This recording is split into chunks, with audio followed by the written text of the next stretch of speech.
જે પ્રગટે નિજ ભાવ તે જયવંત રહો સદા એ જ મોક્ષ ઉપાય.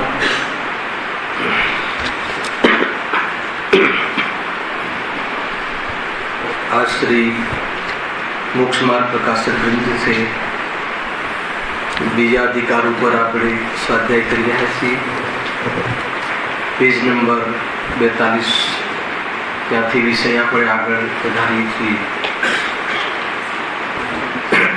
ચારિત્ર મોહની કર્મના ઉદયમાં જીવને જે ક્રોધ માન માયા લોભ આદિ પરિણામ થાય છે અને પરિણામમાં કેવા પ્રકારની પ્રવૃત્તિ સહિત સંસાર વધારે છે કે વિતાવે છે. સંસાર વધારે છે એ જે ક્રોધમાન માયા લોભ જે છે અહીંયા પંડિતજી કહે છે વળી એ તો 4 પ્રકારના છે. કષાયના 4 પ્રકાર તો કહ્યા પણ એક કષાયમાં પણ 4 ભેદ. અનંતાનુબંધી, પ્રત્યાખ્યાનવર્ણી અને સ્વંદન. 4 પ્રકારના જે સ્ટેજ છે આસક્તિના આધારે, કષાય શક્તિના આધારે. તો સ્ટેજની ચર્ચા આપણે ગઈકાલે પ્રારંભ કરી હતી. એમાં સૌપ્રથમ અનંતાનુબંધી, યદ્યપિ આ 4 પ્રકાર જે છે કષાય શક્તિના આધારે ભેદ છે. એમાં ચારિત્રની જે વિશેષતા છે, ચારિત્રના જે ગુણ છે, વિકાસ છે, એ વિકાસમાં વિઘ્ન પહોંચાડે છે અર્થાત તો એમાં બાધક પરિણામ છે. એમાં અનંતાનુબંધી ક્રોધમાન માયા લોભ જે મિથ્યાદૃષ્ટિ જીવ છે, સંસારી દીર્ઘ સંસારી જીવ છે, અજ્ઞાની જે છે. અજ્ઞાની કઈ રીતે? મિથ્યાત્વ રૂપી અજ્ઞાન, મિથ્યા ભાવ, શ્રદ્ધામાં ભૂલ દોષ, મિથ્યાત્વ સહિત જે પણ કોઈ ભાવ કરે છે, શુભ અશુભ ભાવ, પાપ પુણ્યના ભાવ, એ બધા કેવા છે? અનંતાનુબંધી. અનંત વત્તા અનુબંધી ગઈકાલ લીધું હતું, 2 મિનિટ 5 મિનિટ લઈ લઈએ છે. અનંત વત્તા અનુબંધી. અનંત એટલે મિથ્યાત્વ અજ્ઞાન, અનુ એટલે સાથે સાથે, બંધી એટલે એની સાથે બંધાતી અર્થાત તો મિથ્યાત્વની સાથે થવાવાળી કસાય. મિથ્યાત્વ પૂર્વક થવાવાળા ભાવ, ભાવ કેવા બી હોય, ચાહે શુભ હોય કે અશુભ હોય, પણ મિથ્યાત્વ સહિત હોય તો એ અનંત સંસારનું કારણ બને છે. મુખ્ય વાત એ આવી હતી. અનંત સંસાર કહો અથવા અનંત દુઃખનું કારણ બને છે. કેમ કે મિથ્યાત્વ એટલે પર પદાર્થમાં ઈષ્ટ નિષ્ઠની બુદ્ધિ, એના સહિત એ પદાર્થની સેવા કરે અથવા એના પ્રત્યે રાગ કરે, શુભ રાગ કરે, તો એ રાગનો અભાવ ક્યારેય થવાનો નથી. કેમ કે એમાં અજ્ઞાન પડ્યું છે. એનાથી લાભ થાય છે એમ માને છે, ચાહે સાક્ષાત શ્રી મંદિર ભગવાન હોય કે ચાહે દુકાન મકાન આદિ કોઈ બી પર પદાર્થ હોય, એને ઈષ્ટ માને, એનાથી લાભ માને, એ પૂર્વક એના પ્રત્યે જે રાગ આદિ ભાવ કરે તો એ રાગ આદિ ભાવ ક્યારે પણ નષ્ટ થવાના નથી. કેમ કે મૂળમાં ભૂલ છે. તો મિથ્યાત્વ સહિત જે રાગ આદિ, એમાં આપણે કહ્યું હતું કે ભલે એક પરમાણુ અર્થાત તો થોડા જ બહારના ધ્યેયો અર્થાત તો પદાર્થો પ્રત્યે રાગ હોય, બહારમાં સંતોષ લાગે, પરંતુ અંતરંગ શ્રદ્ધામાં તો એવી ભૂલ છે કે આનાથી મને લાભ છે, તો અભિપ્રાયની વાસનામાં વિશ્વના તમામ પદાર્થોને પ્રાપ્ત કરવાની અભિલાષા અર્થાત તો વાસના છુપાઈ છે. એટલે અનંત દ્રવ્ય, અનંત ક્ષેત્ર, અનંત કાળ, અનંત ભાવના સંબંધ કરાવવા વાળો જે ભાવ છે, મિથ્યાત્વ સહિતનો ભાવ, એટલા માટે અનંતાનુબંધી કહી. और પણ આની ચર્ચા છે. અનંતાનુબંધી એટલે કે ધાર્મિક કાર્યના અર્થાત ધાર્મિક કાર્યના આધારે જે વિષય કષાયનું પોષણ કરે એ અનંતાનુબંધી કષાય છે. ખ્યાલ? ધાર્મિક કાર્ય તો કષાયના અભાવ માટે નિમિત્ત હોય, પણ એની આડમાં વિષય કષાયની પુષ્ટિ કરે તો એ અનંતાનુબંધી. અનંતાનુબંધી એટલે અનંત સંસાર.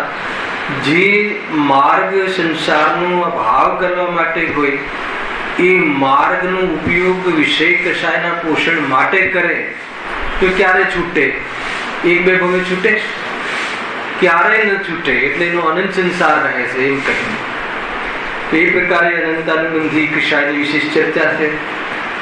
એ રીતે પણ લેવાય કે અનંતાનુબંધી ક્રોધ શું છે? તો કે આત્માની અરુચિ, આત્મા જ ગમતું નથી, કે જે દુઃખના અભાવનું આધારભૂત કારણ છે એ સ્વરૂપ જ એને ગમતું નથી અને પરપદાર્થો ગમે છે, એ અનંતાનુબંધી ક્રોધ છે. અનંતાનુબંધી માન શું છે? કે જે પોતાની જે સંપત્તિ છે, પોતાની જે વિશેષતાઓ છે એનો તો મહિમા આવતો નથી, અને જે ઉદ્ગલની વિશેષતાઓ છે એનો મહિમા આવો, એ અનંતાનુબંધી માન છે. કેમ અનંતાનુબંધી? કેમ કે આત્માનું ભાન નથી, પર પદાર્થને ઈષ્ટ માન્યા અને એની સાથે જ એની વિશેષતાઓનો મહિમા આવે. બાહ્યમાં ઉદ્ગલ આદિ જે પદાર્થો છે એની જે વિશેષતાઓ છે એનો મહિમા આવો, તો એને આત્માની શક્તિઓનો મહિમા આવતો નથી. તો એ જીવને અનંત સંસાર પડ્યો છે. અનંતાનુબંધી માયા કઈ છે? કે જે પોતાની સાથે છેડ કરે છે, પોતાને ધોખો આપે છે, જે વિષય કશાયની મંદતા અર્થાત તો કશાયની મંદતા કે જે વિષય કશાયના સાધનોમાં નિમિત્ત બને છે એમાં લાભ માને છે, તો એ પોતાને જ છેતરે છે. કશાયની મંદતામાં ધર્મ માનવો એ જ વાસ્તવમાં માયાચારી છે. એક પ્રકારથી વિષય કશાયની મનતા અર્થાત તો કશાયની મનતાની આડમાં આ જીવ બહારના લાભ ચાહે છે, અર્થાત તો માન ચાહે છે, અર્થાત તો એમાં માયાચારી કરી અને કોઈ લાભ ચાહે છે, તો એ બધી અનંતાનુબંધી કશાય થઈ જશે. એ રીતે અનંતાનુબંધી લોભ કયો છે? તો કહે છે કે બહારના પદાર્થોમાં લાભ માનવો આત્માના સુખ માટે, તો અનંતાનુબંધી લોભ છે. કુલ મળીને મિથ્યાત્વની સાથે થવા વાળા પરિણામ, આમાં એ લેવું છે. એટલે તમને ખ્યાલ, પરિણામ કયું છે એ નથી જોવાનું. જે કોઈ પરિણામ હોય એ મિથ્યાત્વ સહિત હોય તો એ અનંતાનુબંધીમાં ખપશે. એમ અહીંયાની ચર્ચા આવી. એટલે મૂળ તો આપણે શું લીધું કે જેને ધાર્મિક માર્ગ અર્થાત તો વિતરાગ માર્ગનો અણગમો છે એ અનંત સંસારનું કારણ છે. કે જે માર્ગથી એ સંસારનો અભાવ થાય એ જ માર્ગ ન ગમે, તો એ જ માર્ગ ન ગમે તો એનો સંસાર ક્યારે મટશે? ક્યારે નહીં મટે. એટલા માટે મૂળ વાત કહી.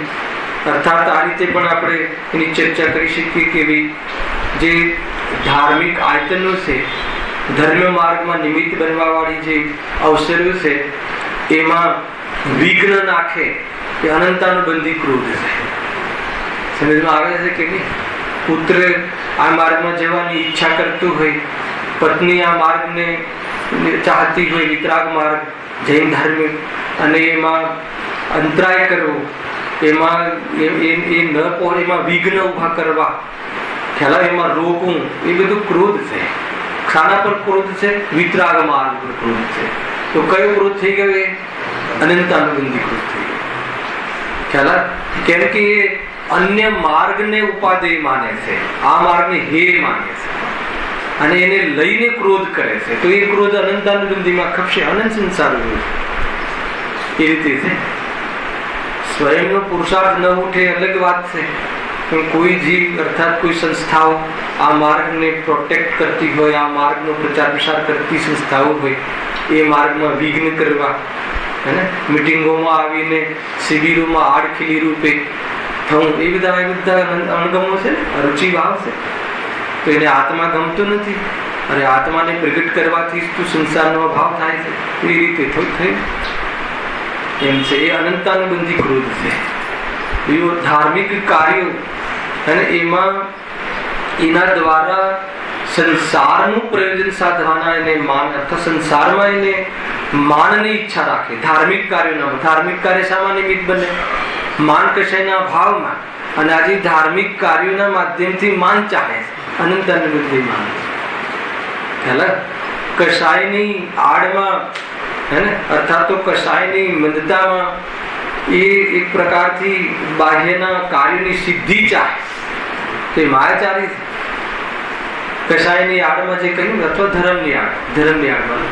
ધર્મની આડમાં લૌકિક કાર્યની સિદ્ધિ ચાહે તો એ કહ્યું થઈ ગયું માયાચારી થઈ ગયું. ધર્મની આડમાં શું ચાહે છે? લૌકિક કાર્યોની સિદ્ધિ ચાહે તો એ માયાચારી છે. આડ કોની લીધી? એને ધાર્મિક કાર્યોની, અને એમાં ચાહે છે શું? સંસાર. તો એવી માયાચારી કરે છે.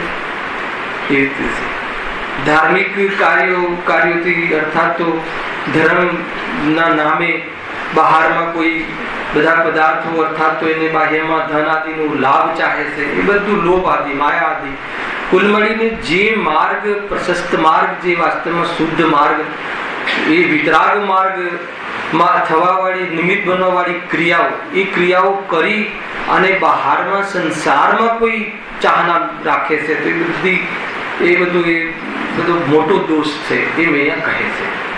જો અહીં આગળ આપણે વાંચીએ છીએ, ગઈકાલે વિશેષ ચર્ચા આમ તો કરી હતી અનંતાનુબંધી કસાઈમાં, ફરીથી ચોપડી સંબંધી થોડી ચર્ચા કરીશું. જે કસાયના ઉદયથી આત્માને સમ્યક્ત્વ અને સ્વરૂપાચરણ ચારિત્ર ન થઈ શકે તે અનંતાનુબંધી કસાય. અહીં આપણે અનંતાનુબંધી આદિ જે ભેદ છે એ શાના આધાર ઉપર છે કે જીવનો જે ગુણ છે હે ને, વિતરાગતાથી ગુણ છે પ્રગટ ન થવા દે એ કસાય શક્તિ, એના એ બધા જે પરિણામ છે બધા આ ચારમાં કેવી રીતે ખપે છે એની ચર્ચા. તો સૌથી પહેલા સમ્યક્ત્વ, જે કશાના ઉદયથી આત્માને સમ્યક્ત્વ, સમ્યક્ત્વનો ઘાત કરે તો સમ્યક્ત્વનો ઘાત તો મિથ્યાત્વ કરે. તો અહીંયા અનંતાનુબંધી ક્રોધ કેમ લીધો? અનંતાનુબંધી ક્રોધમાન માયા ઉદય, એનો ઉદય કેમ લીધો? કે એનાથી પણ સમ્યક્ત્વ, જો જે જીવને અનાદિ મિથ્યા દૃષ્ટિને સૌ પ્રથમ ઔપશમિક સમ્યક દર્શન થાય છે. અનાદિ મિથ્યા દૃષ્ટિને જે આજ સુધી મિથ્યા સમ્યક દર્શન કરી ના હોય એવા જીવને જયારે સૌ પ્રથમ સમ્યક દર્શન થાય છે ત્યારે કયું સમ્યક દર્શન થાય છે? ઔપશમિક સમ્યક દર્શન. સ્વાધ્યાય તો કરવું પડશે અને એક એક શબ્દ આવે, એક એક શબ્દ પાછળ જો આપણે ખુલાસા કરીશું તો થોડુંક તો સ્વાધ્યાય કરવું પડશે હે ને. એ રીતે ગુરુદેવ ઘણીવાર સભામાં પ્રવચન કરતા હોય અને એમને એમ લાગે કે આ સબ્જેક્ટ, આ જે વિષય ચાલી રહ્યો છે એ સભામાં શ્રોતાઓને પલ્લે નથી પડતું તો એ કઈ દિશામાં કથન કરે ખબર છે? શું કહે છે રાકેશભાઈ? હે ને, દયાદાન એમ કહે કે ભાઈ આ જીવને બધો જ સમય વેપારમાં ગુમાવે છે, સ્વાધ્યાય કરવાની પ્રેરણા આપે છે. ઘરે સ્વાધ્યાય તો કરવું જ પડશે. મેં કહ્યું કે અનાદિ મિથ્યા દૃષ્ટિને સૌ પહેલા સમ્યક દર્શન થાય તો ઔપશમિક સમ્યક દર્શન. ઔપશમિક સમ્યક દર્શન શું છે એ સમજમાં ન આવે તો આ વિશે આગળ સમજ નહીં આવે ને. સમ્યક દર્શનમાં કર્મની ઓરથી ભેદ પડે છે. ઔપશમિક સમ્યક દર્શન, સાક્ષમિક સમ્યક દર્શન અને સાહિક સમ્યક દર્શન. સમ્યક દર્શનમાં કયા કર્મનું ઉપક્ષેપ થાય છે? સમ્યક દર્શનમાં દર્શન મોનીય અને અનંતાનુબંધી. જ્યારે મિથ્યાત્વની સાથે રહેવા વાળી કશાય, તો મિથ્યાત્વની સાથે રહેવા વાળી કશાય કઈ છે? પણ એનો ભાવ વાસન શું છે કે વાસના, અભિપ્રાયની વાસના. મિથ્યાત્વ એ છે કે પર પદાર્થમાં ઈષ્ટ માટે ઈષ્ટ અનિષ્ટ બુદ્ધિ કરે, એને લઈને એક પદાર્થ હટાવવાનો રાગ આવે, દ્વેષ આવે, અર્થાત કોઈ પદાર્થ રાખવાનો રાગ આવે તો કોઈ એક પદાર્થ, તો એક પદાર્થને કેમ હટાવવો છે તારે?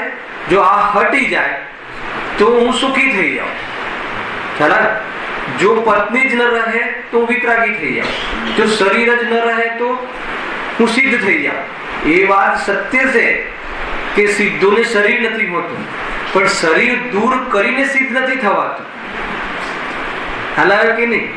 શરીર અથવા દેહમાં દેહ બુદ્ધિ તોડી અને દેહ પ્રત્યેનું લક્ષ્ય છોડી અને આત્માનું લક્ષ્ય કરી, આત્મામાં શુદ્ધ ઉપયોગમાં રમી અને બહારમાં એવા કર્મનો, નામાદિ કર્મનો અભાવ થઈ અને સિદ્ધ અવસ્થાને પ્રાપ્ત થાય.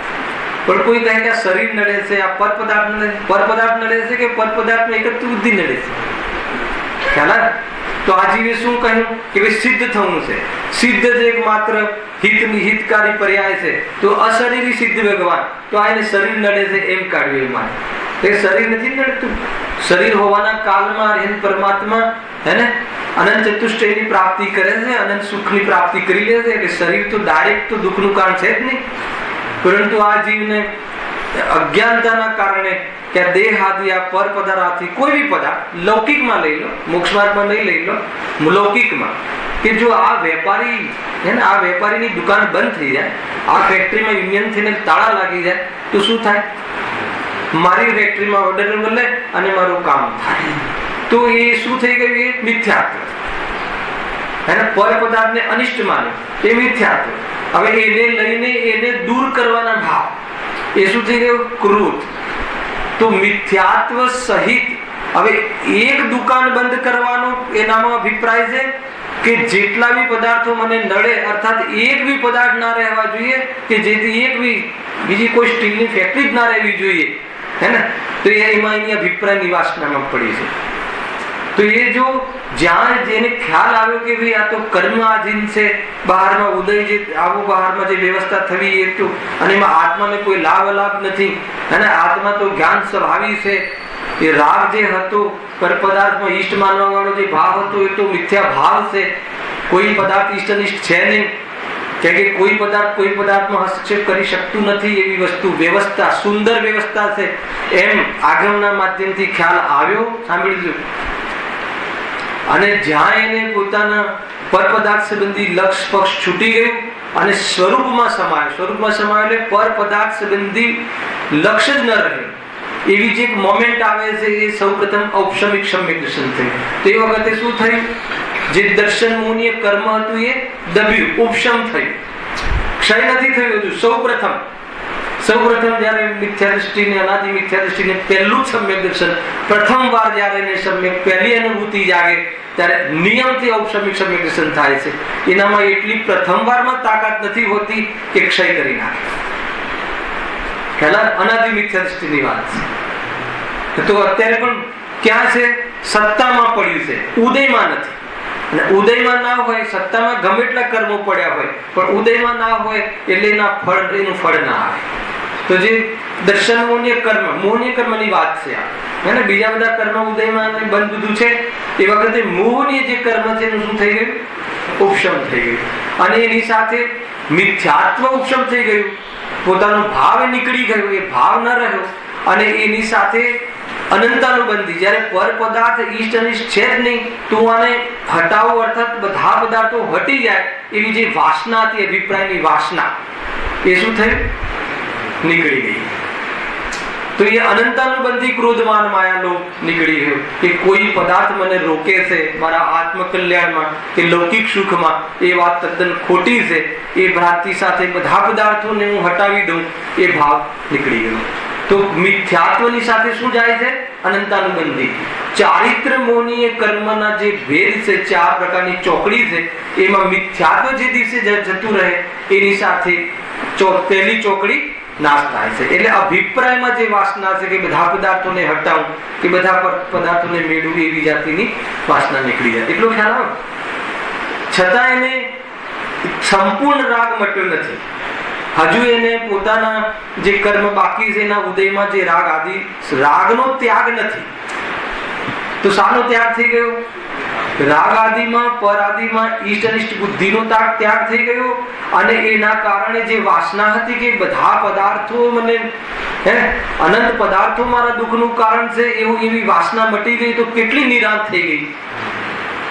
અનંત પદાર્થોનો હું કરતા સ્વામી, તો અનંત પદાર્થોનું કરતાપણું જે એક સમયમાં નષ્ટ થઈ જાય બુદ્ધિમાં, તો કેટલી એને રાહત રહેતી હશે એક સમયમાં. તો એ થઈ ગયું ઔપસમિક સમ્યક દર્શન. મારે એ સમજાવવું છે કે આ જે અનંતાનુબંધી ક્રોધમાન માયા લોક છે, એ સમ્યક્તોનો ઘાત કઈ રીતે કરે? તો જે ઔપસમિક સમ્યક દર્શન છે, હવે શું દશા થાય છે? જો આપણે પ્રોજેક્શન લઈએ, જ્યારે એને એ જીવને, ચાહે 4 ગતિનો કોઈ બી સંગની પંચેન્દ્રિય જીવને આ મોમેન્ટ આવી, કઈ મોમેન્ટ આવી? એને સ્વયંનું ભેદ વિજ્ઞાન કરીને જ્યારે એને પુરુષાસ્ત્રના માધ્યમથી ખ્યાલ આવ્યો કે કોઈ પદાર્થ કોઈ શાસ્ત્રના માધ્યમથી ખ્યાલ આવ્યો, એની અંદરમાં પોતાનું વલણ બન્યું, વલણ બનતા એ બહારના એક સંબંધી લક્ષ છૂટ્યું અને એ પર પદાર્થો મને ઈષ્ટતા એ બુદ્ધિ તૂટી ગઈ. તો જે ઉપયોગ એનો સ્વરૂપનો સ્વાદ લીધો ક્ષણિક, અલ્પ, અતિ અલ્પ, અને એ વખતે ઔપસમિક સમ્યક દર્શન થયું. એના પછી શું થશે? કાં તો એ જે અનંતાનુબંધી ચોકડી છે એનો કાં તો ઉદય આવી શકે, કાં તો એનું વિસંયોજના થાય, એનો ક્ષયક્ષમ થઈ જાય. બે સ્ટેજ બને. ખ્યાલ આવે? આ બે કર્ણન યુગની ભાષા છે, થોડુંક તો સમજવું પડશે. કાં તો ઉદયમાં આવી જાય, અને કાં તો ઉદયમાં આવી જાય તો શું થઈ જાય? અનંતાનુબંધી પાછું એવી વાસના માથે ચડી જાય, જે દબી હતી, અભાવ નતો થયો, દબી હતી, એનું શું થાય? ઉદય આવી જાય. ઉદય આવી જાય તો એ ઉદય આવી જાય બીજું ગુણસ્થાન, ઔપસમિક સમ્યક દર્શન, સાસાદન સમ્યક તો બીજા ગુણસ્થાનનું નામ હે ને. સાસાદન હે ને, આસાદન, આસાદન એટલે વિરાધના, વિરાધના કરી, કોને કરી? કસાય. વળી પાછી વાસના આવી ગઈ તો નિયમથી અંતર્મુહૂર્ત કાલ પછી એ મિથ્યાત્વ ઉદય થઈ જાય. વળી પાછું પરથી ઈષ્ટ અને પરથી અનિષ્ટ માનવા લાગે. એ જી ખ્યાલ આવે કે નહીં? અનાદિથી આંખ બંધ હોય, આંખ બંધ હોય તો પહેલી વાર આંખ ખોલી, આમ મતલબ સૂર્યનો પ્રકાશ આવે તો પહેલી વાર ખોલી તો શું થાય? કાં તો બંધ થઈ જાય, કાં તો ચાલુ બંધ રહે. થાય ને બે પોઝિશન. તો કાં તો પાછી બંધ થઈ જાય તો એ બરદાસ્ત ન કરી શકે, અને ઉદય આવી જાય, ઉદય આવી જાય તો ફરીથી પાછું મિથ્યાત્વ જતો રહે. નિયમ નથી કે બધા જ ઔપસમિક સમ્યક દર્શન થાય ને એ પાછું મિથ્યાત્વ થઈ જાય, એવું નથી. કાં તો ક્ષયક્ષમ સમ્યક દર્શન થઈ જાય. સેકન્ડ પોર્શન એ ક્ષયક્ષમમાં શું છે કે એની વિસંયોજના, એ જે એની અંદર જે અનંતાનુબંધી સત્તામાં પડ્યા છે ને એના કર્મ નિષેકો કન્વર્ટ થઈ જાય અપ્રત્યક્ષાનાદિમાં, એમ થઈને ઉદયમાં આવે. એ રીતે ઉદયમાં ના આવે કર્મની ઓરથી, અને માથે એને વાસના ન ચડે એટલે એને ક્ષયક્ષમ સમ્યક દર્શન કહેવાય છે. ઘણું બધું છે મિથ્યાત્વ છે. મિથ્યાત્વના પણ શ્રદ્ધામાં પણ જે મિથ્યાત્વ દર્શન છે ને એના બી ત્રણ ટુકડા થાય છે. એક મિથ્યાત્વ, એક સમ્યક મિથ્યાત્વ, એક સમ્યક પ્રકૃતિ. તો મિથ્યાત્વ ઉદયમાં આવી જાય હે, અને સમ્યક મિથ્યાત્વ ઉદયમાં આવી જાય તો ફરીથી સમ્યક દર્શન હણાઈ જાય. પણ એક ટુકડા થાય એટલે એ પ્રમાણના પરમાણુ વેચાઈ જાય છે. તો મિથ્યાત્વ સમ્યક મિથ્યાત્વમાં કન્વર્ટ થાય, અને એક પછી સમ્યક પ્રકૃતિમાં કન્વર્ટ થાય, અને ઉદયમાં આવે. એને ક્ષયક્ષમ સમ્યક દર્શન કહે. ક્ષયક્ષમ સમ્યક દર્શન બહુ ખ્યાલ ના આવે તો ચિંતા નહીં કરતા, પણ વિષય આવ્યો છે એટલે તમને બતાવવું પણ જરૂરી છે. અને આપણે શું ખ્યાલ કરવો છે આગળ હું લઉં છું, જે મૂળ વિષય છે. આ વિષય બી થોડોક સમજવા જેવું છે. તો સમ્યક પ્રકૃતિનો ઉદય રહે છે. તો એ મિથ્યાત્વના ત્રણ ટુકડામાંથી એક સમ્યક પ્રકૃતિનો ઉદય રહે છે, ક્ષયક્ષમ સમ્યક દૃષ્ટિ છે. ખ્યાલ ક્ષય નથી થયું હજુ. તો એ એક ક્ષયક્ષમ સમ્યક દૃષ્ટિ જે પંચમકાળમાં અહીંયા જે પણ સમ્યક દૃષ્ટિ બને એ ક્ષયક્ષમ સમ્યક દૃષ્ટિ. ક્ષાય સંકીર્તિ અહીંયા હે ને, ભાવલિંગ મતલબ શુદ્ધ કેવલી, એ કેવલીના પાદ મૂલમાં જીવને એવી જાતિની વિશેષ યોગ્યતા થાય છે ત્યારે ક્ષાય સમ્યક દર્શન થાય છે. નિમિત્ત પ્રધાન કથન છે, એની પોતાની યોગ્યતાથી તો થાય છે. તો અહીંયા જે પણ કોઈ, જે બી ટોડરમલજી છે કે ગુરુદેવશ્રી છે કે જે બી અહીંયા સમ્યક દૃષ્ટિ થયા, અહીંયા આવીને અહીંયા આવ્યા હતા તો મિથ્યા દર્શન લઈને આવ્યા હતા. બેનશ્રી આદિ આપણે બધા મિથ્યા દર્શન લઈને, અહીંયા કોઈ પંચમ કાલમાં આ ક્ષેત્રે કોઈ સમ્યક દર્શન લઈને જીવ આવતો નથી. નિયમથી મિથ્યાત્વને લઈને આવે છે. મિથ્યાત્વને લઈને આવે, અને મિથ્યાત્વ લઈને જવું પડે એવું જરૂરી નથી. પાછું ખ્યાલ અહીંયા આવીને સમ્યક દર્શન પ્રાપ્ત કર્યું. તો એક સમ્યક દર્શન કયું છે? ક્ષયક્ષમ સમ્યક દર્શન છે. કુલ મળીને મારે એ બતાવવું હતું કે અનંત ઔપસમિક સમ્યક દ્રષ્ટિને એટલું જ બતાવવું હતું, જ્યારે અનાદિ મિથ્યા દ્રષ્ટિને સૌ પહેલા જે સમ્યક દર્શન થાય એમાં જે પ્રકૃતિઓ ઉપશમ થાય છે, મોહનીય કર્મમાં દર્શન મોહનીય અને અનંતાનુબંધી આદિ. તો અનંતાનુબંધી જો ઉદયમાં આવી જાય તો શું થાય છે? વળી પાછું નિયમથી મિથ્યાત્વમાં જાય તો એનું સમ્યક્તનો ઘાત થાય છે. અને બીજું શું કહ્યું કે સ્વરૂપાચરણ ચારિત્ર ન થઈ શકે. અનંતાનુબંધી કશાય જે ઉદય હોય, કેમ કે મિથ્યાત્વ સહિત હોવાના કારણે આ સ્વરૂપાચરણ ચારિત્ર શું છે? ખ્યાલ છે કોઈ? નિશ્ચય ચારિત્ર, વિતરાગતા. હવે નિશ્ચય ચારિત્રના કેટલાય ભેદ છે. જે સિદ્ધ ભગવાનનું જે ચારિત્ર છે ને પૂર્ણ સ્વરૂપાચરણ ચારિત્ર છે, યથાખ્યાત ચારિત્ર, છેદોષ્ટાદના ચારિત્ર, ઘણા ભેદ છે ચારિત્રના. સકલ ચારિત્ર, દેશ સંયમ ચારિત્ર, અને એ તો મિથ્યા. જે સૌપ્રથમ ગ્રસ્ત જીવ છે, તિર્યંજ જીવ છે, સંગની પંચેન્દ્રિય, સૌપ્રથમ જ્યારે મિથ્યાત્વને તોડે છે, ભ્રાંતિ તોડે છે, તો ભ્રાંતિની સાથે જે અનંત દ્રવ્યોની જે વાસના છે એ વાસના નીકળી જાય છે. તો એના અભાવમાં શું પ્રાપ્ત થતું હશે? જો મિથ્યાત્વ જાય એના અભાવમાં શું પ્રાપ્ત થાય? સમ્યક દર્શન. તો પછી સ્વરૂપાચરણ ચારિત્ર કોના અભાવમાં પ્રાપ્ત થાય? તો કે અનંતાનુબંધી કશાય જતી રહે. અનંતાનુબંધી કશાય શું હતી? મિથ્યાત્વ સહિત જે અનંત પદાર્થો નહીં મેળવવાનો જે વાસના, અભિપ્રાયની જે વાસના હતી એ નીકળી ગઈ. અનંત પદાર્થો સામે જોવાનું નીકળી ગયું. તો એ જે રાહત થઈ, અર્થાત એ જે શાંતિ થઈ, એ જે વિતરાગતાનો અંશ થયો, એ જે અંશ જાગૃત થયો, એ શું છે? સ્વરૂપાચરણ ચારિત્રનો અંશ. એ કણિકા ચારિત્ર નથી, હજુ એને સંયમરૂપ ચારિત્ર નથી. તો એ જે ચારિત્રનો અંશ પ્રગટ થયો, દિશા મળી, પણ હજુ ચાલવાનું ચાલુ થયું નથી. હજુ સંયમ રાગનો અભાવ નથી થયો, પણ અભિપ્રાયમાં રાગનો અભિપ્રાય નીકળી ગયો કે અનંત પદાર્થોને મેળવવાના રાગનો અભિપ્રાય જે વાસનાથી એ નીકળી ગયો. એ રીતે છે. આ કેવું છે? માન લો કે આ રજીસ્ટ્રેશન થઈ ગયું. આનું નામ શું છે? અસંયત સમ્યક દ્રષ્ટિ. હવે સમજો બરાબર. અવ્રતિ સમ્યક દ્રષ્ટિ, અવિરત સમ્યક દ્રષ્ટિ છે. સમ્યક દ્રષ્ટિ પણ વિરક્ત નથી, રાગનો અભાવ થયો નથી. રાગમાં સુખ બુદ્ધિ તૂટી ગઈ છે, પાપોમાં સુખ બુદ્ધિ તૂટી ગઈ છે, હે ને? અનીતિ, અન્યાય અને અભક્ષ પૂર્વકના પરિણામ નીકળી ગયા છે, પણ નીતિ, ન્યાય અને ભક્ષ એના અંતર્ગત થવા વાળી કશાયો બધી જ ઉભી છે. રાજ્ય વિરોધી, લોક વિરોધી, ધર્મ વિરોધી પાપ નીકળી ગયા છે, હે ને? પરંતુ એના વિરોધી જે હોય ને, રાજ્ય વિરોધી પાપ ના હોય. પણ રાજ્યમાં વિરોધ ન થઈ શકે, લોકમાં વિરોધ ન થઈ શકે, વ્યવહાર ધર્મમાં જેનો વિરોધ નથી, અને એવી જાતિની કશાયો હજુ એને બાકી છે. તમે સમજજો. હવે થોડો વિષય આગળ વધારું છું. કાલે જે વિષય પ્લેટફોર્મ પર પ્રફુલભાઈ કાલે ઘણી ચર્ચા થઈ ગઈ, પણ હવે એને આગળ વધારું છું. બરાબર સમજજો. હવે શું થયું એને કે મિથ્યાત્વ નીકળી ગયું, અનંતાનુબંધી કશાય નીકળી ગઈ, એ વાજીબની વાત છે. એને અવ્રતિ સમ્યક દૃષ્ટિ કહે છે. તો એને શું નીકળી ગયું? મિથ્યાત્વ નીકળી ગયું, અને અનંત સંસાર મિથ્યાત્વની સાથે જે વાસના હતી એ નીકળી ગઈ.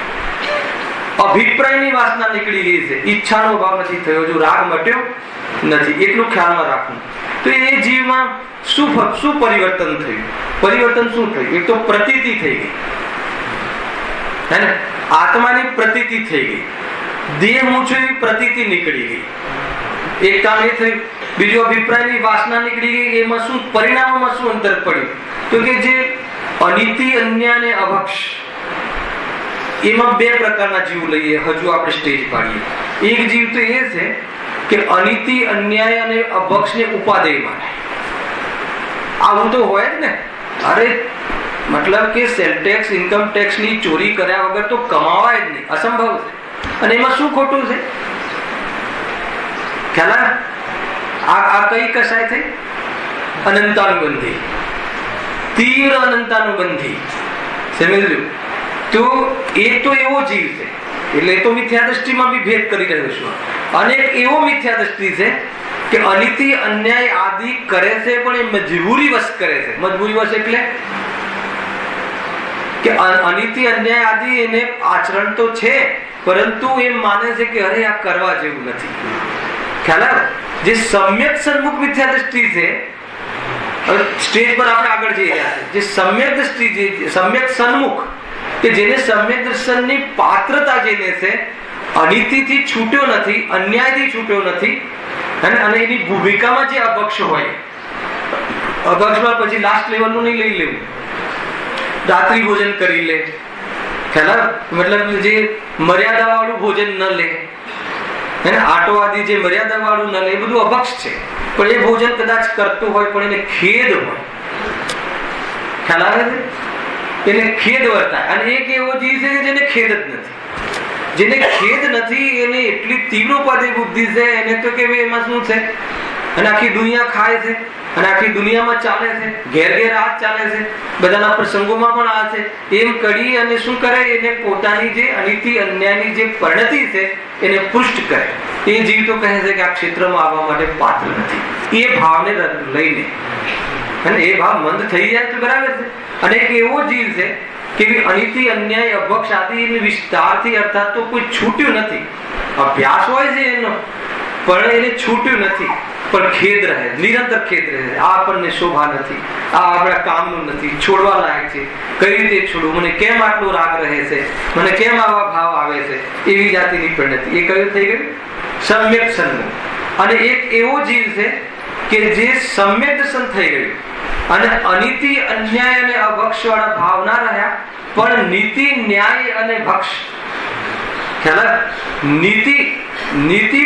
નીતિમાં કોઈ અડચણ કરે તો ક્રોધ આવ્યા વગર રહે નહીં, એવો જીવ. પણ ક્રોધ મટ્યો નથી હજુ. ન્યાયથી કમાય, હે ને, નીતિથી કમાય. માત્ર કમાવામાં નહીં, નીતિ ન્યાય દરેક એની જીવનની ક્રિયાઓમાં લઈ લો. જીવનની જેટલી બી ક્રિયાઓ કરે છે નીતિ ન્યાયથી કરે છે. એને ભોગ પણ કરે પણ નીતિ ન્યાયથી, ભોજન કરે તો નીતિ ન્યાય અને ભક્ષ ભોજન કરે, વેપાર પણ કરે તો નીતિ ન્યાયથી. ખ્યાલ આવે? એને કોઈ રાગનો અભાવ થયો નથી. અને અમર્યાદિત કરે. સમજ્યું? અમર્યાદિત કરે એટલે શું? હવે પાછું અનંત અનુબંધી વાળું નથી. નીતિ ન્યાયથી જેટલું ધંધો થઈ શકતો હોય એ બધો કરવાનો અત્યારે એને ભાવ છે, અને એ રાગ છે. અને એની અંદર કોઈ અડચણ પેદા કરે તો એને ક્રોધ પણ આવે. વેપારમાં બેઠો હોય, સંસ્થામાં બેઠો હોય, હે ને, તો નીતિ ન્યાયમાં ક્યાંય પણ કોઈ વિઘ્ન કરે તો એને ક્રોધ કરી અને એ પ્રમાણે એને ગુસ્સો કરે, એને વઢે, બધું કરે. મારે એ બતાવવું છે. નીતિ ન્યાયની વાત છે. ભોગ પણ નીતિ ન્યાયથી, જે નિંદનીય નથી. સમાજમાં વિરોધ ના થાય, રાજ્યમાં વિરોધ નહીં, ધર્મમાં પણ વિરોધ નહીં. ધર્મ વિરોધીને એટલે શું રાખે છે કે જે ધર્મમાં તો વિરોધી જ પરિણામ છે ને, પરંતુ એ સમ્યક દર્શનના સહિત જે ભાવ સંભવ છે એવા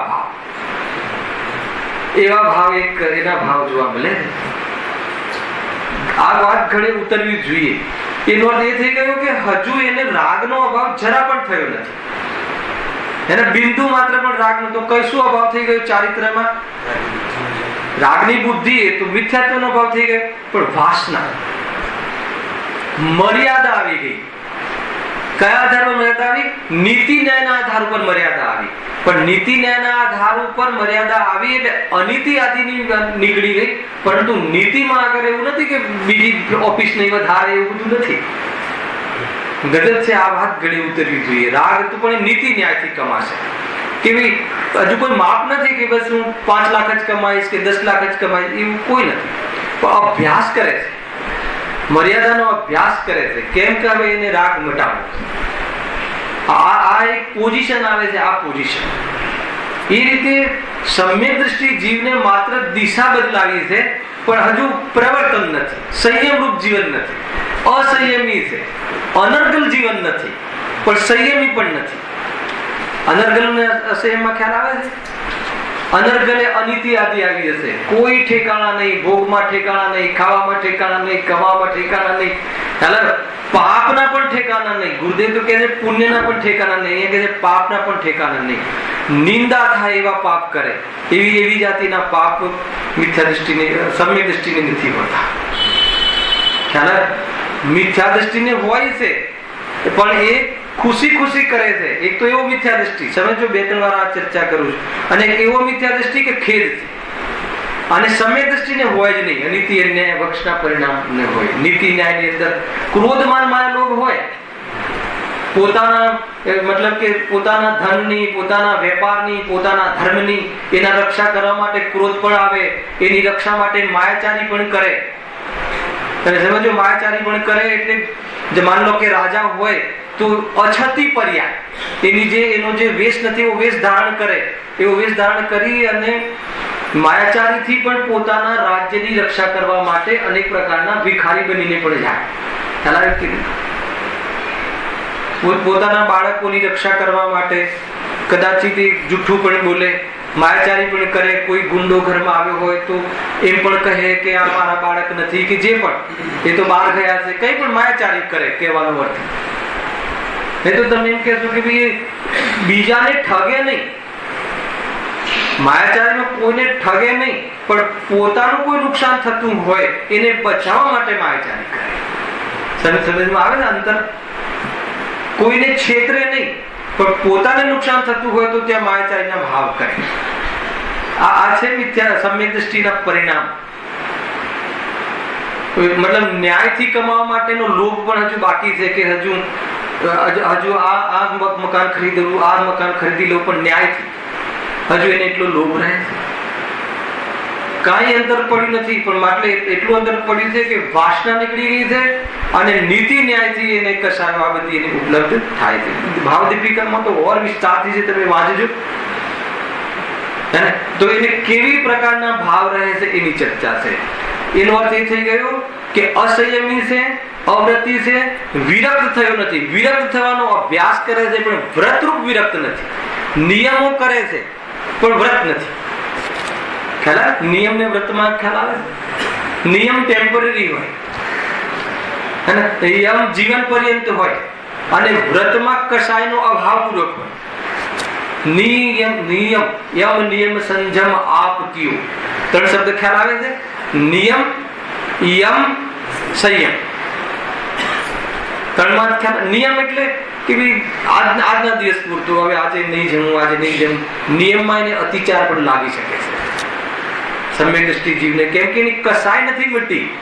કસાય મટાડવી છે ખરી, પણ મટી નથી. મટાડવી છે તો નિયમો આદિનું આચરણ કરે છે. આ નિયમ એટલે મર્યાદા કરવાનો અભ્યાસ કરે છે, પણ હજુ કસાયનો અભાવ થયો નથી અને એટલે નિરતિચાર પાલન સંભવ નથી. યમ એટલે શું? કે જીવન પર્યંત ત્યાગ કરી દે. નિયમનો જ એક બીજું ઉત્કૃષ્ટ રૂપ છે, છતાં કસાય મટી નથી. બુદ્ધિપૂર્વક ત્યાગ કરે છે. અને એક એવો જીવ છે કે એટલો ભાવ જ નીકળી ગયો, એને વિરક્ત થઈ ગયો. એ વ્રત, એ આગળ આવશે. તો આને વ્રત નથી. નિયમ આદિ પણ અભ્યાસ રૂપ છે. નિયમમાં પણ અતિચાર લાગે છે એવું આનું જીવન છે. તો બહુ મતલબ કે જો ગ્રસ્ત જીવન આગળ આવવા વાળું છે. આપણને શ્રાવક જીવન, એક છે શ્રમણ માર્ગ, એક છે શ્રાવક માર્ગ. શ્રમણ માર્ગ તો શ્રવણ એટલે મુનિ માર્ગ, અને મુનિ મુખ્ય માર્ગ એ ન થવાય તો શ્રાવક ધર્મ. શ્રાવક ધર્મ એટલે ઘરમાં રહીને કેવી રીતે એને નીતિ ન્યાયથી પણ કમાવામાં આવે, કેવી રીતે આગળ મર્યાદા કરશે એ આગળની ચોકડીમાં આવશે. અનીતિ અન્યાયથી નિવૃત્ત થયો, પરદ્રવ્યમાં સુખ બુદ્ધિ તૂટી ગઈ, એની ચર્ચા છે. જેટલો ખ્યાલ આવે એટલો, નહીં તો ભરતી લેશું આપણે. પણ શરીરમાં આવવા જેવી ચીજો છે. આ ખ્યાલ આવે છે. તો અવ્રતી જે સમ્યક દ્રષ્ટિ છે, અસંયમ, અવ્રતી નામ જ એનું છે. એક વ્રતી શ્રાવક, એક અવ્રતી શ્રાવક. ખ્યાલ આવે? પછી આગળ શું આવશે? પ્રમત અપ્રમત, પ્રમત વિરત, અપ્રમત વિરત. આ બધી વિરક્તિના ભેદ છે. એ મુનિરાજ મહાવ્રતધારી છે. આ તો અવ્રતી શ્રાવક. શ્રાવક છે પણ અવ્રતી શ્રાવક છે. ગુરુદેવે ઘોષણા કરી હતી ને, જયારે એમને જે ત્યાંનો શું કહેવાય સ્થાનકવાસીનો વેશ હતો ગુરુનો, તો ગુરુ આ ગુરુ પણ છે નહીં, હું કોઈ ગુરુ છું નહીં, હું અવ્રતી સમ્યક દ્રષ્ટિ, અવ્રતી શ્રાવક છું, અવ્રતી સમ્યક દ્રષ્ટિ શ્રાવક, એવી એમની જાહેરાત કરી. કે એ ગુરુ પણ હતું જ નહીં. જે શ્વેતંબરમાં જે ગુરુ પણ હતું તો એમને પોતાને શ્રાવક તરીકે, આપણે તો એમની પાસેથી વિદ્યા મળી એટલે આપણા માટે ગુરુ છે, પણ એમને પોતે શું જાહેર કર્યું?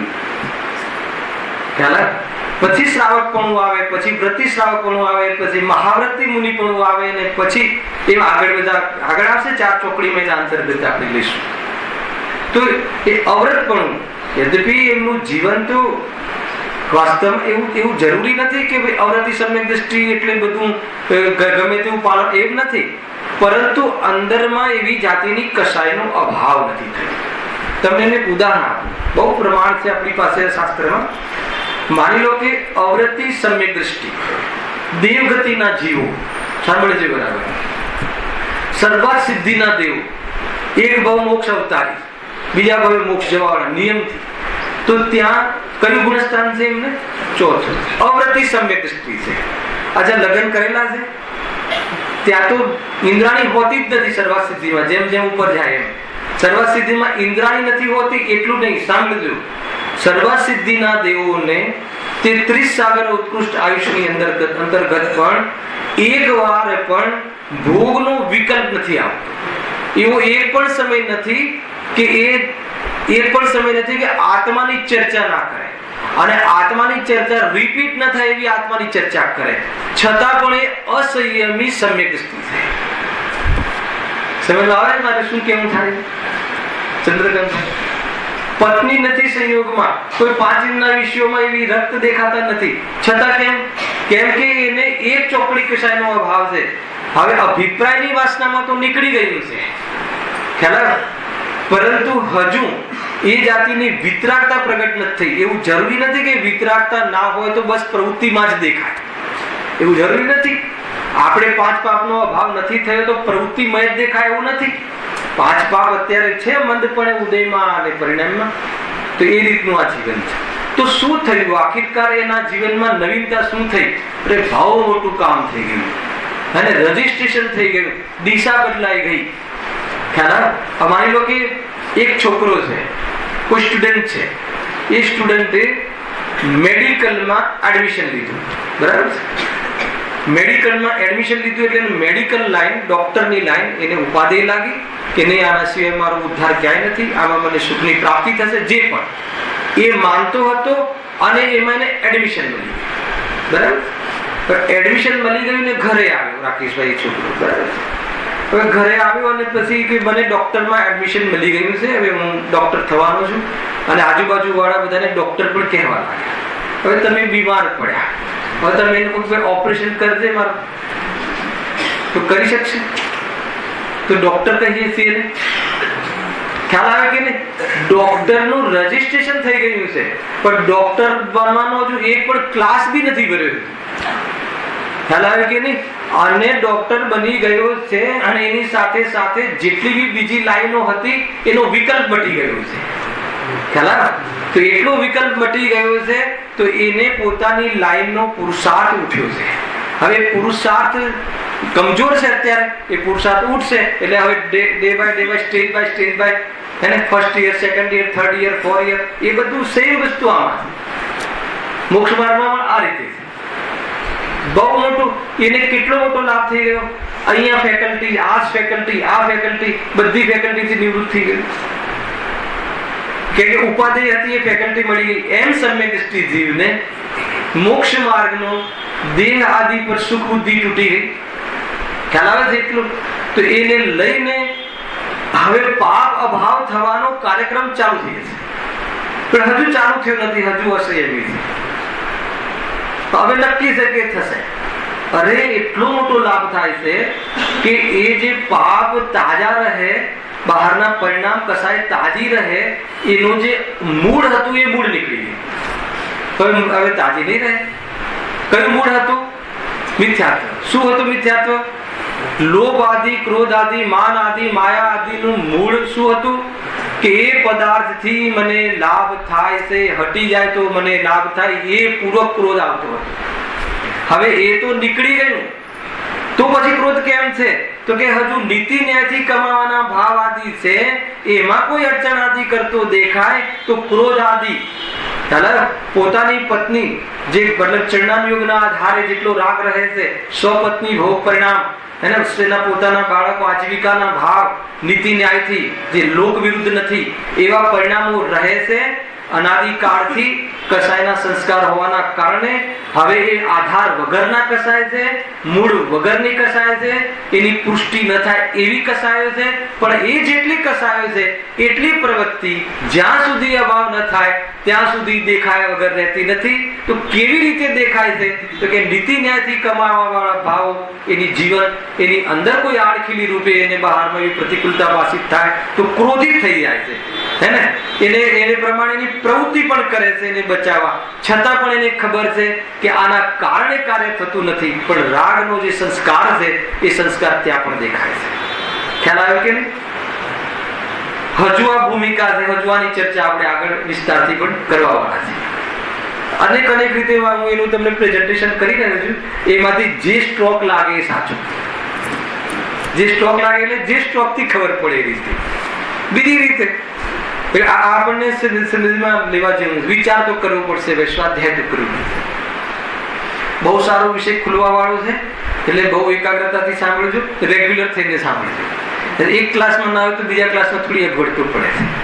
તમારે 15 મિનિટ બીજી લેવી પડે છે. વાત શું હતી કે અવૃત્તિ સમ્યક દ્રષ્ટિનું જે સ્વરૂપ છે એને અનંતાનુબંધી ક્રોધમાન માયા લોભનો જે અભાવ થઈ ગયો છે, તો એ અનંત સંસારનું કારણ એવા ક્રોધમાન માયા લોભનો અભાવ થઈ ગયો છે. પણ એની ઉદય અપ્રત્યાખ્યાન પ્રત્યાખ્યાન સંજનન એ લેવલની કશાય શક્તિનો અભાવ નથી થયો, એનો ઉદય છે. તો એના ઉદયમાં કેવી જાતિની પરિણતિને પ્રાપ્ત થાય છે એની ચર્ચા હજુ એક ઓર સરળ રીતે. એક છે પાપમાં સુખ બુદ્ધિ, એક છે પાપ પરિણામનો અભાવ. સમજો, બે આપણી પોઝિશન લઈએ તો સૌ પ્રથમ પહેલા પાપ પર કેમ આપણે ભાર લઈએ છીએ કે જ્યારે મોક્ષ માર્ગમાં પરિવર્તન કરે છે તો સૌ પહેલા પાપનો અભાવ થાય છે, પછી પુણ્યનો અભાવ થાય છે. શરૂઆતમાં તો વચ્ચે તો એવી પોઝિશનો આવી જાય છે કે ઘટતું પાપ અને વધતો પુણ્ય ભાવ, પછી ઘટતો પુણ્ય ભાવ વધતો શુદ્ધ ભાવ, એવી જાતિની ટ્રેડિશન આવે છે, પોઝિશનો આવે છે. બધું સમજવું પડશે. ખ્યાલ આવે ને? મોક્ષ માર્ગમાં પ્રવર્તન કરીને મોક્ષ જાય ત્યાં સુધી શું થાય છે આપણે પેલા પ્રશ્નનો જવાબ પણ લેવાના છીએ કે જ્યારે એને ખબર છે કે રાગ આદિ નુકસાનકારક છે તો પછી શું કામ કરે છે ક્રોધ આદિ, એનો પ્રશ્ન આપણે અહીંયાથી લેવાના છે. પણ એના પહેલા જો એનું સ્વરૂપ સમજીએ છીએ, મારે તો ત્યાં સુધી પહોંચવું છે. તો મિથ્યા દ્રષ્ટિને શું હોય છે હિતેશભાઈ? પાપમાં સુખ બુદ્ધિ ઉપાધિ, એ તો ખ્યાલ આવી ગયો. હોય કોઈને પાપમાં સુખ બુદ્ધિ? પેલા એ તો કહો. ના હોય. પાપમાં કોઈ સુખ માને? અહીંયા ગુરુદેવના પ્રવચનો કામમાં આવ્યા સમજાવવા માટે. તો પેલા એ ગુરુદેવે ખુલાસા કર્યા કે પાપ ભાવ શું ને પુણ્ય ભાવ શું. દયા દાન વ્રત આદિના ભાવ એ પુણ્ય ભાવ. પછી ખાવા પીવાના ભોગના ભાવ, રમવાના ટીવી જોવાના ભાવ આવે એ બધા પાપ ભાવ. હવે બતાવો કે જે પાપ ભાવ છે એ પાપ ભાવનું જે આપણે પરિણમન કરીએ છીએ, પાપ ભાવ રૂપ પ્રવૃત્તિ કરીએ છીએ, તો એ સુખ માટે કરીએ છીએ કે દુઃખ માટે કરીએ છીએ? જ્ઞાની પણ કરે છે, અજ્ઞાની પણ કરે છે. હવે તો ખ્યાલ અવરતી પણ ટીવી જોવે છે, ચિંતા નહીં કરતા, છૂટ નથી. ખ્યાલ જો ઘણી વાત કેવું છે કે અમુક કથનો પ્રેરણા માટે હોય છે. તો ઘણી વાર એમ પણ કહેવામાં આવે કે ટીવી જોવાના પરિણામ હશે તો સમ્યક દર્શન નહીં થાય. કોઈ સિદ્ધાંત કથન નથી. ખ્યાલ એનો અર્થ એ કે તને ટીવીના વિષયોમાં, પાંચ ઇન્દ્રિયના વિષયોમાં એટલો બધો રાજીપો લાગે છે તને, એટલું બધું ખુશ થાય છે તું, તો તને વિતરાગતા પસંદ નહીં આવે તો એને પુરુષાર્થ નહીં. ખ્યાલ મૂળ વાત એ છે કે કોઈ સમ્યક દ્રષ્ટિ જીવ હોય તો એને બી કશાયો એની જે હજુ તો પ્રતીતિ ફરી છે. લેશું આ પ્રતીતિ શું છે ને એ બધું માત્ર પ્રતીતિ ફરી છે અને અભિપ્રાયની વાસના છૂટી છે. સમ્યક દર્શન પ્રતીતિ રૂપ છે. એ પ્રતીતિ રૂપ છે એટલે એનું ફલ વિતરાગતા છે. પણ પૂર્ણ રીતે સંયમ પ્રગટ કરીને વિતરાગતાનો વિકાસ કરવાનો હજુ એ સ્ટેજમાં એને ચાલુ નથી કર્યું. માર્ગમાં પ્રવર્તન નથી કર્યું. હજુ માર્ગમાં પ્રવર્તન એટલે કશાયનો અભાવ કરવાનું પ્રવર્તન કર્યું નથી. સમ્યક દ્રષ્ટિનું આ સ્વરૂપ છે. હવે એ રીતે સમજો કે સમ્યક દ્રષ્ટિમાં થયું શું? તું કહે છે કે પાપમાં સુખ બુદ્ધિ છૂટી ગઈ, પાપ પરિણામ ઘટ્યા નથી. હિંસા, જૂઠ, ચોરી, કુશીલ, પરિગ્રહ, ન્યાય નીતિ માર્ગમાં એને પોતાને સંભાળ સંરક્ષણ માટે એને આરંભ પ્રારંભ આદિની જે હિંસાથી થાય છે, વિરોધી હિંસા થાય છે. પોતાની પત્ની પર કોઈ છેડતી કરે તો એને બચાવવા માટે બહારમાં કોઈ જીવ જતો રહે એવી પ્રવૃત્તિ જોવા મળે છે. રાજ્યની સેવા માટે દુશ્મનોની સામે પડીને ત્રસ હિંસાનું પરિણામ થાય છે. ત્રસ હિંસા, સ્થાવર હિંસા નહીં, એકેન્દ્રની વાત નથી. આની સાથે અપ્રત્યાખ્યાન જે શ્રાવકપણું આવશે ને બીજી ચોકડીની, એ પછી બરાબર કમ્પેરિઝન આવશે એટલે બહુ મજા આવશે. ખ્યાલ આવે કે નહીં? તો કે આ તો હિંસાના પરિણામ થાય છે, તો પણ જ્ઞાની કે જ્ઞાની ખ્યાલ આવે. તો એને એક તો હિંસા માને છે, એક હિંસાથી છૂટવા માંગે છે, બે હે ને, મતલબ કે એને આ જાતની હિંસા જે થતી હોય છે એ એની કર્તૃત્વ બુદ્ધિ નથી, 3 કરવી નથી, 4 તમે સમજો એક સ્ટેપ, પરંતુ કસાય એવી આવે છે કે એ બહારમાં પોતાનું જે પદ છે, બાહ્ય પદ, એના અનુકૂળ શેઠ હોય તો શેઠ, નોકર હોય તો નોકર, રાજા હોય તો રાજા, ચક્રવર્તી હોય તો ચક્રવર્તી, એના અનુકૂળ દેશમાં નીતિ ન્યાય આદિને પાલન કરવાના રાગના અંતર્ગત આવી હિંસા થાય છે, અને આવી હિંસા એ પ્રમાણેની પરિણતિમાં દેખાય છે. ખ્યાલ આવે છે કે નહીં? એ રીતે તો એવું જરૂરી નથી કે એને જ્યાં એમ ખબર પડી કે ભાઈ આત્મા અનંત ગુણોનો પિંડ છે, રાગાદિ ભાવથી રહિત છે, તો એને રાગ તાત્કાલિક મટી જાય એવું સ્વરૂપ નથી. રાગના મટવાના સ્ટેજ છે. ખ્યાલ આવે છે કે નહીં? તો સૌપ્રથમ શું થઈ ગયું? એને પાપમાં સુખ બુદ્ધિ છૂટી ગઈ, આપણે એ લેતા હતા. અને નીચેના સ્ટેજમાં શું છે? પાપમાં સુખ બુદ્ધિ છે, પણ હજુ પાપ છૂટ્યા નથી. તમને એમ લાગે કે સમ્યક દ્રષ્ટિ જૂઠું બોલે? જૂઠું બોલે કે ના બોલે? અવૃત્તિ સમ્યક દ્રષ્ટિ જૂઠું બોલે કે ના બોલે? જૂઠું બોલવું જોઈએ કે ના બોલવું જોઈએ? ખ્યાલ આવે કે નહીં? બહુ કઠિન ભાષા છે આ, બહુ મતલબ કે તેને પણ કુશીલ ભાવ આવે છે, પણ નીતિ ન્યાયના અંતર્ગત સ્વપત્ની ભોગવવાના. ખ્યાલ આવે કે નહીં? ચોરીનો ભાવ શું આવતો છે? ખ્યાલ આવે કે નહીં? એને જૂઠું શું બોલતો હશે? ખ્યાલ આવે? પડતર કિંમત 100 રૂપિયા હોય હે ને, તો વેચવા માટે એમ પણ કહે કે 110 રૂપિયા પડતર છે. એવી જાતિના પરિણામ એને સંભવ છે. કોઈની રક્ષા કરવા માટે જૂઠું પણ બોલે. એટલે અનેક પ્રકારના પરિણામ આવે છે. પોતાના છોકરાએ ચોરી કરી હોય તો એને બચાવવાનો ભાવ, રાગ હોય તો બચાવવાનો ભાવ આવે છે. આખિરકાર તો અનુમોદના થઈ ગઈ. સ્વયં કોઈ ચોરી કરે છે એવું નથી. કોઈને કોઈ જગ્યાએ અનુમોદના થઈ જાય કસાયની અંદર, સંભવ નથી કે ન થાય. એટલે ઘણા પરિણામ છે. ભાવદીપિકામાં વાંચો, એક શબ્દથી લખ્યા છે કે અનંતાનુબંધી ગયા પછી એને હિંસા, જૂઠ, ચોરી, કુશીલ પરિગ્રહમાં કેવી પ્રકારના પરિણામ થાય છે. તો એ રીતે એનો અભાવ નથી થયો, પણ અભાવ કરવો છે. મર્યાદા પણ નથી થઈ. મર્યાદા એટલે કેવી રીતે? નીતિ ન્યાયના અંતર્ગત એને મર્યાદા પણ થઈ છે એવું નથી. એ રીતે 6 ખંડ જીતવા જાય છે, 6 ખંડમાં બાકી શું રહે? ખ્યાલ આવે છે કે તું પણ સમ્યક દ્રષ્ટિ? ક્યાં સમ્યક દ્રષ્ટિ? કેમ સમ્યક દ્રષ્ટિ છે? કેમ કે એ હું જીતી શકું છું એ વાતમાં એ માનતો નથી, અને એ જે કસાય છે છોડવા લાયક છે એમ માને છે. એમાં સુખ બુદ્ધિ નથી. જો એ રીતની કસાયો ત્યાં પણ સંભવ છે. પછી એક દિશ ત્યાગ થાય છે. અપ્રત્યાખ્યાનમાં એક દિશ ત્યાગ થાય. પછી જે નીતિ ન્યાય આદિથી જે કામ કરે છે એમાં મર્યાદા લાવે છે. મર્યાદા બુદ્ધિપૂર્વક લાવે છે. કેમ લાવે છે? ઉપયોગને ન ફંટાવા અને સ્વરૂપમાં લીનતા માટે. ત્યારે પછી બીજી ચોકડીના ભાવની વાત ચાલુ થાય. ખ્યાલ આવે છે કે એને 5 પાપમાં સુખ બુદ્ધિ માત્ર તૂટી છે. હવે વેપાર કરશે તો વેપાર અહિંસક વેપાર કયો છે બતાવજો. હા, એ જરૂર છે કે જેમાં ઘણી હિંસા થતી હશે એવો વેપાર નહીં કરે. જેમાં પ્રત્યક્ષ હિંસા થતી હશે એવો વેપાર નહીં કરે. એ વેપાર નહીં કરે, એવા શેર નહીં ખરીદે, અનુમોદના નહીં કરે. ખ્યાલ આવે છે કે નહીં? કોઈ કંપની હોય, હવે આપણે તો ક્યાંક આપણે કંપની જોઈ ના હોય, નામ બી એવું ઇંગ્લિશ આપ્યું હોય કે ખબર ના પડે, પણ એમાં આપણે માન લો કે મરઘીઓનો વેપાર થતો હોય, તો બધી એના આપણે 100 શેર લીધા અને રોજ 1000 રૂપિયા વધતો હોય, તો કહે છે કે શેર ખરીદતા પહેલા બધી જ તપાસ કરે. ખ્યાલ આવે છે? તીવ્ર એવા પાપો એને નથી હોતા. પરંતુ જે સમાજ માન્ય છે એવા પાપો, એવી જાતિનું મતલબ જૂઠું બોલવું, એવી જાતિનું એવા પરિણામ એ બચતો નથી. ખ્યાલ આવે છે? એ રીતે છે. તો એવા અનેક પ્રકારના સ્થૂલ ભાવ જે છે ને, સ્થૂલ ભાવનો પણ એમને ત્યાગ નથી, પણ વિપરીતતાનો ત્યાગ છે.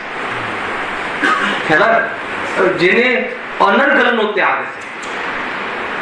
માનો કે બે વ્યક્તિ લડતા હોય અને એક અથવા કોઈ માનો કે કોઈ ગુંડો અહીંયા આવીને કોઈની દુકાન લૂંટતો હોય અને આપણામાંથી કોઈ વ્યક્તિ એ ગુંડાને પકડી અને એની સાથે મતલબ કે ધાલ ધપાટ કરી લે, તો આમાંથી એવું કયો વ્યક્તિ છે કે એ વાતને એમ કે આને ખોટું કર્યું છે એવું કહે બતાવો આપણામાંથી? એ બરાબર કર્યું કહેવાય કે ના કહેવાય? એવી જાતિના ભાવ તો રહે છે. તો ધાર્મિક કઈ રીતે? ધાર્મિક એ રીતે કે એને એ વાત નક્કી છે કે આ કરવા લાયક નથી, આ મને જે કસાય થઈ છે એ કસાયથી હું દુઃખી છું. અને મેં કંટ્રોલ કર્યો એવું શ્રેય નથી જોઈતું. હું કરી શકું છું એ વાત તો એને આવતું જ નથી, પણ એને એ ભાવ આવ્યો કે હું પણ કસાયથી દુઃખી છું.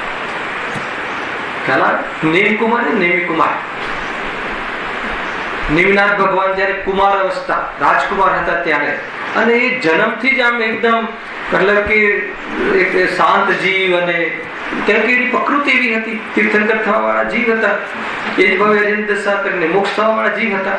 શ્રી કૃષ્ણ આદિ એમના ભાઈ હતા. ખ્યાલ? તો શ્રી કૃષ્ણ અને બીજા બધા જે ભાઈ હતા, પિતરાય ભાઈ બધા જે કજી, એ લોકો આમ બેસે ને બધા ભાઈઓ, તો ત્યાં વાત નીકળી કે આપણામાં બલવાન કોણ, શરીરથી પણ બલવાન કોણ, માની લો બાહ્ય બળ, તો એની કોમ્પિટિશન કરવાનો વિકલ્પ આવે. તો શ્રી કૃષ્ણ કહે કે એમાં નેમિકુમારનું તો લિસ્ટમાં લખવાનું જરૂર જ નથી. નેમિકુમાર પાસે વાત ગઈ, એના સમજો કે એમ કેમ, મારામાં પણ ઘણું બળ છે. અને શ્રી કૃષ્ણ સાથે ચેલેન્જ કરી. શું ચેલેન્જ કરી ખબર? એને એમ કહ્યું ટચલી આંગળી છે ને આવો વાળેલી રાખું છું. એમને કહ્યું નેમકુમારે કે હે શ્રી કૃષ્ણ, તમારી જેટલી બી સેના છે એને આના પર લગાવી દો અને આજે આંગળી છે સીધી કરીને બતાવો. આખી સેના લટકી ગઈ, સમજો જેટલી તાકાત લગાવી હોય એ આંગળી સીધી કરી શક્યા નહીં, એ આખી સેના. ખ્યાલ? આ કઈ કશાયનો ઉદય છે? અપ્રત્યાખ્યાનાવર્ણીય માન કશાયનો ઉદય છે, અનંતાનુબંધી માન નહીં. એ માન કશાયનો ઉદય છે. મિથ્યાત્વ સહિત અગર એ જ ભાવ હોત, એ જ ભાવ આપણે બી એવું કોઈ બલ બતાવી દઈએ તો આપણે અપ્રત્યાખ્યાન કહેવાશે કે અનંતાનુબંધી? ખ્યાલ આવે કે નહીં? સમજો, મિથ્યાત્વ રહિત એ ભાવ છે. અને એમને શું માન્યું?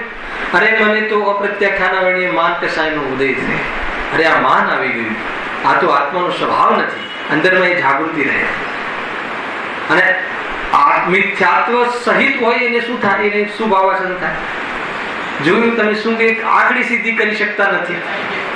અને આમને તો ખબર છે કે કોઈ કોઈને અડતું નથી, આંગળી કોઈ સીધી કરી જ નથી, ને આંગળી કોઈ વાકી કરી જ નથી. પણ બસ માન કસાયમાં જ્યારે કસાય આવે ત્યારે કાંઈ પણ થઈ શકે. અને એ કસાય જો અનંતાનુબંધી ઉપજે તો મિથ્યાત્વ આવી જાય, માથે ચડી જાય. કસાય એટલી માથે ચડી જાય. ખ્યાલ? બની શકે કે આજે માન કસાય આવી એનો વાસનાકાળ કેટલો છે ખબર છે? મિથ્યાત્વ સમ્યક દૃષ્ટિને આ માન કસાય, આ ક્રોધ કસાય વધારામાં વધારે 6 મહિના રહે. અધિકમાં આમ તો થાય કે અંતર મુહૂર્ત, એનાથી વધારે કસાય ના ખેંચાય, કેમ કે એના અંતર્ગત એકવાર તો આત્માનુભૂતિ થાય અને આનો અભાવ થઈ જાય. એ પરિણામ નથી લેતું. અને મિથ્યા દૃષ્ટિને મેં આ કર્યું એ જન્મો જન્મ બીજા જન્મમાં પણ લઈને જાય કે હું કરી શકું છું. ખ્યાલ આવે છે શું કેવું થાય? અનંતાનુબંધી કસાયનું સ્વરૂપ તો બહુ ખતરનાક છે, અભદ્ર છે. કેવું સ્વરૂપ છે અહીંયા? મતલબ કે જે મિથ્યા સમ્યક દૃષ્ટિ જીવ છે, સમય તો થઈ ગયો છે, વિષય શું છે આ વિષયની કન્ટિન્યુટી જોઈએ દેશભાઈ. કેમ કે હવે આવતા સમય ફેર બધી સ્થાપના કરવી પડે છે, કઠિન તો પડે છે. ખ્યાલ આવે છે? સમ્યક દૃષ્ટિ જીવ અને મિથ્યા દૃષ્ટિ જીવ. ઘણી વાર એવું લાગે કે ભાઈ સમ્યક દૃષ્ટિ બી જીવ કહે છે કે આ ઘર મારું છે, મેં વેપાર કર્યો અને મિથ્યા દ્રષ્ટિ બી કહે છે કે મેં વેપાર કર્યો. મારે આ બધા સિમ્ટમ્સ લેવા છે. ઓર સરળ થશે, ઓર ધીરે ધીરે ખ્યાલ આવશે. મિથ્યા દ્રષ્ટિ અને સમ્યક દ્રષ્ટિ માં અંતર શું છે? અવૃત્તિ સમ્યક દ્રષ્ટિના લેવલની વાત છે. આગળના સમ્યક દ્રષ્ટિનો જે વિતરાગતાનો વિકાસ થાય છે એની ચર્ચા હાલ નથી કરવી, પણ બે જીવ લેવા છે. બે જીવની ચર્ચા નેક્સ્ટ શનિવારે ઓર વિસ્તારથી કરીશું અને ખુલાસા થશે. કેમ કે આપણો પ્રશ્ન એ છે કે સમ્યક દ્રષ્ટિ બી એમ કહે છે અને ગુરુદેવશ્રી પણ એમ કહે છે. બોલવામાં તો એમ જ બોલશે ને. શું બોલશે? એમ જ બોલશે ને કે ભાઈ આજે મેં પ્રવચન કર્યું સમયસાની 36મી ગાથા. ગુરુદેવ તમે તો કરતા નથી ને, કોણ કરે એમ કહો છો ને. તો એ શું છે એ વાત, એનો ખુલાસો આપણે નેક્સ્ટ વોર કરીશું. સર્જન